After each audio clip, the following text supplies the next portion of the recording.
Welcome to WMITV News, brought to you by Horn Auto Center on the West Use of Clubs in Show Low, the Chevy store that saves you more. Now from the WMITV Newsroom, here's Barbara Bruce. Welcome to WMITV News. I'm Barbara Bruce, coming to you each Friday from Show Low TV studio. Today's top story comes to you from Pine Top. With a heavy snow falling at the Kellywood Memorial Site on State Route 73 across from Honda, where White Mountain Apache Tribal Police Officer David Kellywood was slain a year ago in the performance of his duties, members of the Law Enforcement Brotherhood, tribal leaders, and the Kellywood family gathered to commemorate the life of the fallen officer with a candlelight vigil. Chairwoman Gwendina Lee Gatewood welcomed everyone, saying of Kellywood, "His smile would have melted the snow as it is falling down now," a comment echoed by fellow officers throughout the evening as they shared stories about their friend.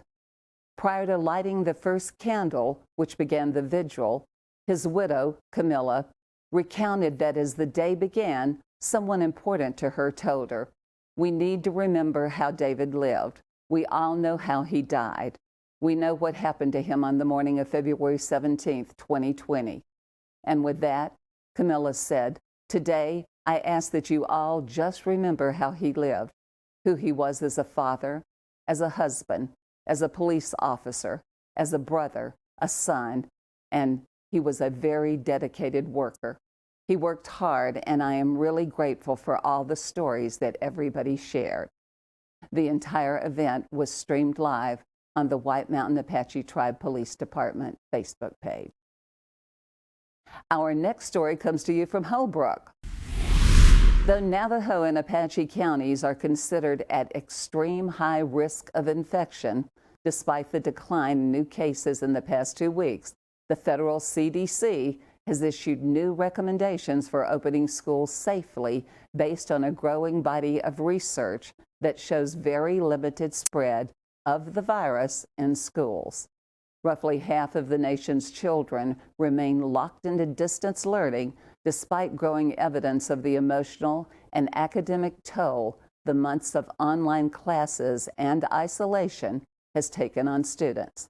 The CDC recommendations for safe operation of schools include universal mask wearing, physical distancing, and adequate ventilation in classrooms. Vaccination of faculty and staff isn't necessary, but adds a big measure of protection.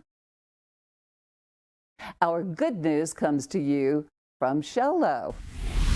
An electric car charging station is coming to Show Low through a program called Take Charge AZ, a collaborative project between APS and Electrically Commercial, Electrify America.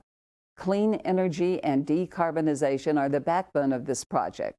An APS spokesperson said the goal behind the project is to increase access to charging stations in Arizona, allowing electric vehicle drivers to be able to travel longer distances and hopefully encourage more drivers to go electric and to promote tourism in areas across Arizona. A list of the closest existing charging stations is in your Friday Independent. And now to our weather forecast, brought to you by White Mountain Publishing.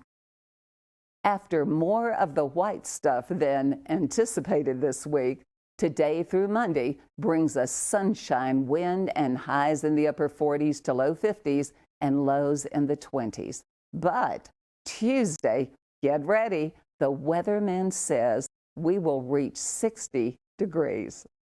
More details on any of the news you've heard today can be found in your Friday Independent. And don't forget to like and share the WMI Central Facebook page for local breaking news updates. Remember, today's news was driven to you by Horn Auto Center, the Chevy store that saves you more. Thank you for watching. I'm Barbara Bruce.